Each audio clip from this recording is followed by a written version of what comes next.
हरे कृष्णा। हर आदमी हर काम आनंद पाने के लिए करता है, परंतु इतिहास गवाह है कि यह दुनिया इस तरीके से बनाई गई है कि यहाँ राजा हो या भिखारी, कोई भी हमेशा न तो खुश रह पाया है और न रह पाएगा। खुश रहना तो बहुत दूर की बात है, दुख थोड़ा कम हो जाए यही बहुत कठिन है। इसके लिए भी बहुत संघर्ष करना पड़ता है, एक के बाद एक दुख आते ही रहते हैं और आखिर में बुढ़ापा, बीमारी और मौत तो आनी ही है। ऐसे में कभी न कभी हर कोई सोचता है कि हम कहाँ चले जाएं, कहाँ जाकर रहें, क्या करें, ऐसा क्या कर डालें कि हमेशा के लिए मेरा दुख खत्म हो जाए और हमेशा के लिए आनंद की प्राप्ति हो जाए। हम कहाँ चले जाएं? ऋषि मुनियों की तरह जंगल में चले जाएं या राजाओं और जमींदारों की तरह शहरों और गांवों में रहें? आवारा लोगों की तरह मदिरालय, वेश्यालय, जुआघर, मांसाहार के स्थानों में जाकर अपनी सत्यानाश करा लें, आत्महत्या कर डालें, क्या करें? या फिर भगवान के किसी मंदिर में जाकर रह जाएं, वहां सेवा करना चालू कर दें? कौन सी जगह सबसे अच्छी है? कहाँ हमेशा के लिए सुख, शांति और आनंद प्राप्त होगा? ये सवाल हर व्यक्ति के मस्तिष्क में घूमते रहते हैं जब वह परेशान होता है। तो देखिए, जंगल सतोगुणी जगह है, शहर या गांव रजोगुणी जगह है और शराब खाना, वेश्यालय, जुआ घर, मांसाहार के स्थान, ये सब तमोगुणी जगह हैं। और भगवान का मंदिर दिव्य स्थान है। भगवान का मंदिर प्रकृति के तीनों गुणों से परे है, सतोगुण, रजोगुण, तमोगुण, यहां तक कि सतोगुण से भी श्रेष्ठ है। इसलिए यदि हम स्थायी आनंद चाहते हैं, इटर्नल हैप्पीनेस चाहते हैं, तो हमें भगवान श्री कृष्ण की शरण में रहना होगा, वरना शाश्वत आनंद और कहीं नहीं मिलेगा। बाकी सभी जगह केवल संसार का बंधन मिलेगा, दुख ही मिलेगा, ईर्ष्या, द्वेष, कंपटीशन, इसके अलावा कुछ नहीं मिलेगा। संसार में सब हमारी टांग खींचने वाले मिलेंगे, लेग पुलिंग वाले मिलेंगे, कोई हैंड पुलिंग करने वाला नहीं मिलेगा, हाथ पकड़कर ऊपर खींचने वाला नहीं मिलता।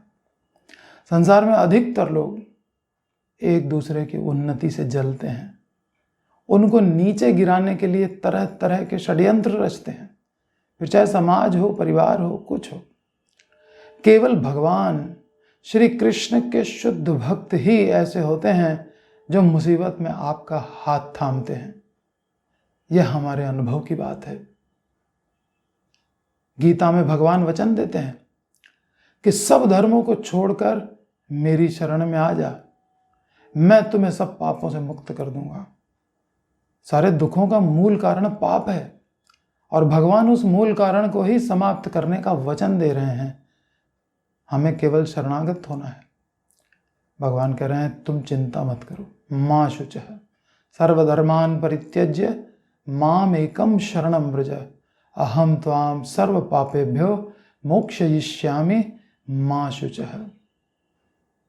इतना बड़ा आश्वासन तो संसार में कोई दे ही नहीं सकता है कि तुम चिंता मत करो, मेरी शरण में आ जाओ, मैं तुम्हें सब पापों से मुक्त कर दूंगा।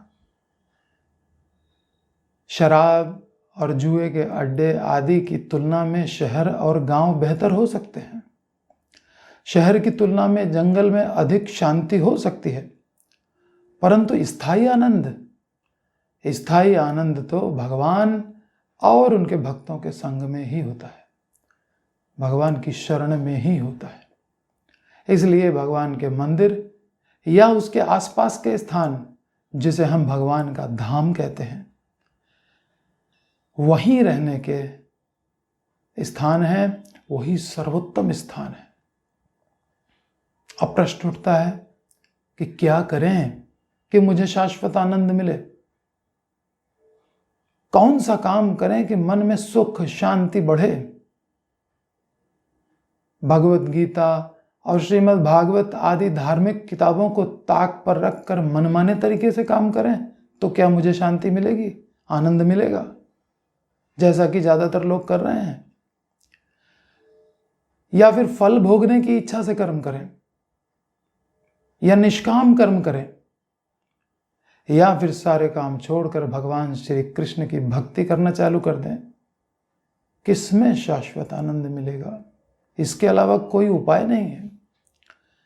तो देखिए, मनमाने तरीके से अर्थात धर्म को अनदेखा करके जो भी कर्म किया जाता है वह तमोगुणी कर्म कहलाता है। वह हमें नरक में डाल देगा।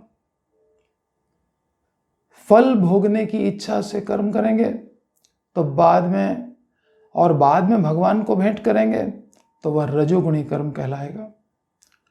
और अगर निष्काम कर्म करेंगे और फल प्राप्त होने के बाद भगवान को अर्पण करेंगे तो सतोगुणी कर्म कहलाएगा।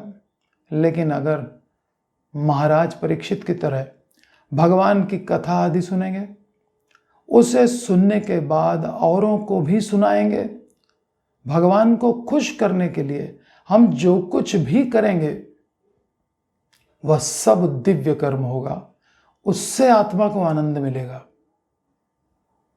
यह आनंद हमेशा के लिए होगा, 1-2 दिन के लिए नहीं। इस आनंद की समुद्र की तरह कोई लिमिट नहीं होगी और यह आनंद हमेशा बढ़ता ही रहेगा। आनंद अम्बुधि वर्धनम प्रतिपदम पूर्ण अमृत आस्वादनम। इस आनंद को पाने के बाद बड़े से बड़ा दुख भी हमें कभी डिस्टर्ब नहीं कर पाएगा, कभी विचलित नहीं कर पाएगा। यस्मिन् स्थितो न दुखे न गुरुणापि विचाल्यते। इसके अलावा दुनिया की कोई भी चीज हमें असीम या अनलिमिटेड आनंद नहीं दे सकती। अब कौन सी चीजों का हम इस्तेमाल करें और किन को हम रिजेक्ट कर दें? ऐसी चीजें जो अशुद्ध हों, दूसरों के दिल में हमारे लिए दर्द और दया जगाएं, उनका प्रयोग ना करें। ये सभी तमोगुणी वस्तुएं हैं, इनका प्रयोग नहीं करना चाहिए। जैसे शराब, मांस आदि अशुद्ध वस्तुएं हैं, इनको यूज करने से केवल शरीर और आत्मा की हानि होगी, कोई लाभ नहीं होगा। जैसे कोई प्रोफेशनल भिखारी फटे हुए कपड़े, मैले कुचैले कपड़े पहनकर रोने जैसा मुख बनाकर भीख मांगने आता है तो लोगों के मन में दया उमड़ ही आती है। ऐसी वेशभूषा तमोगुणी है, ऐसा व्यवहार भी तमोगुणी है। कबीरदास जी कहते हैं कि ये मरे हुए के समान है। कबीरा वे नर मर चुके जे किछु मांगन जाएं, लेकिन उनसे पहले वे मुए जिन मुख निकसत न आए। मांगने वाला तो मरे हुए के समान है ही, लेकिन जो व्यक्ति अपने पास सहायता की वस्तु होते हुए भी नहीं देता, वह उससे भी पहले मर चुका है। जो यह कह देता है मुझे तुम्हें देने के लिए कुछ भी नहीं है। ऐसी चीजें जो केवल इंद्रियों को सुख देने के लिए हों, वो रजोगुणी वस्तुएं कहलाती हैं। ये शुरू में तो बहुत अच्छी लगती हैं, परंतु परिणाम जहर की तरह होता है। जैसे कड़वा, खट्टा, तीखा, खारा भोजन, बाजार के चाट, पकौड़ी, समोसा आदि, ये चीजें हमारा कभी हित नहीं करती, हमको अस्वस्थ कर देती हैं। ऐसी चीज़ें जो हमारा हित करने वाली हों, पवित्र हों और सहज ही मिल जाएं, जिनके लिए बहुत ज़्यादा मेहनत ना करनी पड़े, वो सतोगुणी कहलाती हैं। ये शुरू में तो विष की तरह लगती हैं, परंतु परिणाम इसका अमृत के समान लाभ देने वाला होता है। और चौथे प्रकार की वस्तुएं वे हैं जो पहले से भगवान श्री कृष्ण को निवेदित हो चुकी हैं, अर्पण हो चुकी हैं, भोग लग चुकी हैं। जैसे भगवान का प्रसाद, उनके चरणों में चढ़ाए गए फूल, उनके पहने हुए वस्त्र, ये सब चीजें तीनों गुणों से ऊपर हैं, दिव्य हैं और आत्मा का हित करने वाली हैं, हमें नित्य आनंद देने वाली हैं। हमें हमेशा यही कोशिश करनी चाहिए कि हम सतोगुणी बातों को ज्यादा से ज्यादा अपनाएं और यदि संभव हो तो दिव्य वस्तुओं को अपनाकर सदा सदा के लिए अपनी समस्याओं का हल कर लें। इसी जन्म में अपनी समस्याओं का समाधान निकाल लें, नित्य आनंद को पालें। प्रारंभ में दिव्य बातों को अपनाना थोड़ा कठिन लग सकता है, उस समय कम से कम सतोगुण को तो अपनाना ही चाहिए। बहुत बहुत धन्यवाद। हरे कृष्ण।